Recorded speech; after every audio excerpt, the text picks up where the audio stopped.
the Nubia Z17, and I feel like with this phone, Nubia have done really well with the design.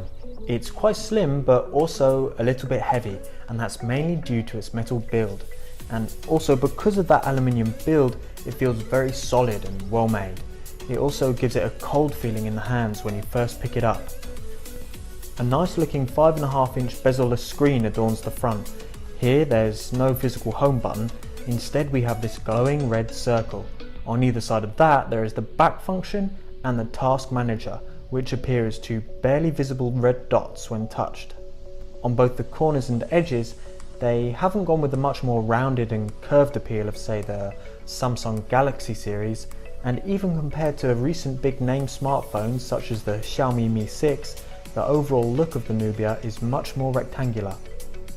The texture on the back of the phone looks great, with a matte black finish which I found did not easily attract fingerprints and other marks.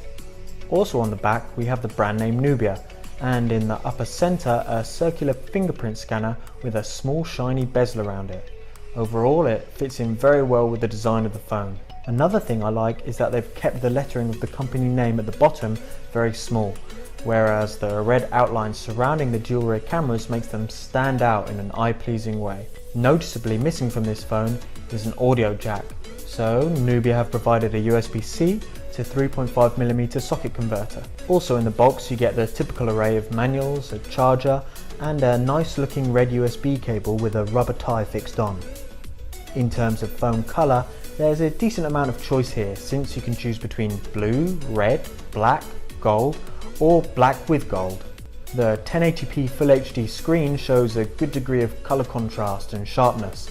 It's large enough to watch videos and play games on comfortably, and here you can see the sort of quality you can expect from the Z17's display. Internally, you have the choice between a 6GB RAM, 64GB internal storage version, or 8GB of RAM with 128GB of storage. Either way, there's plenty of storage for the typical user.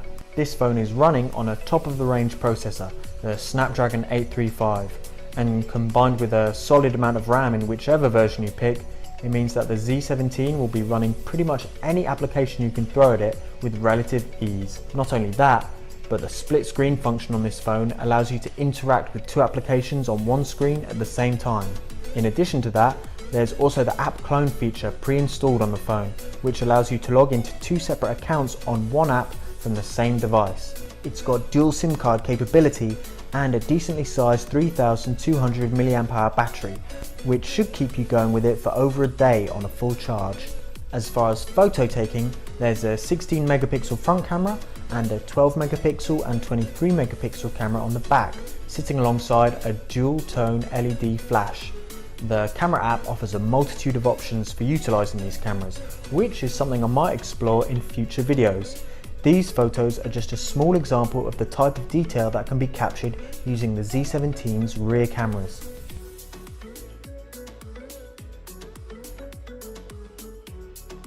At $400, it's certainly not a budget smartphone, but at that price it is still far cheaper than other better known flagship phones, and Nubia really hasn't skimped out on the specifications with the Z17.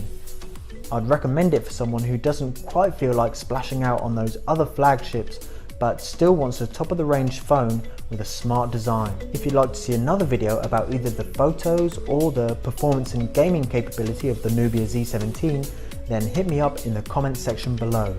If you'd like to get a hold of this phone for yourself, then simply follow the link in the description. Thanks for watching.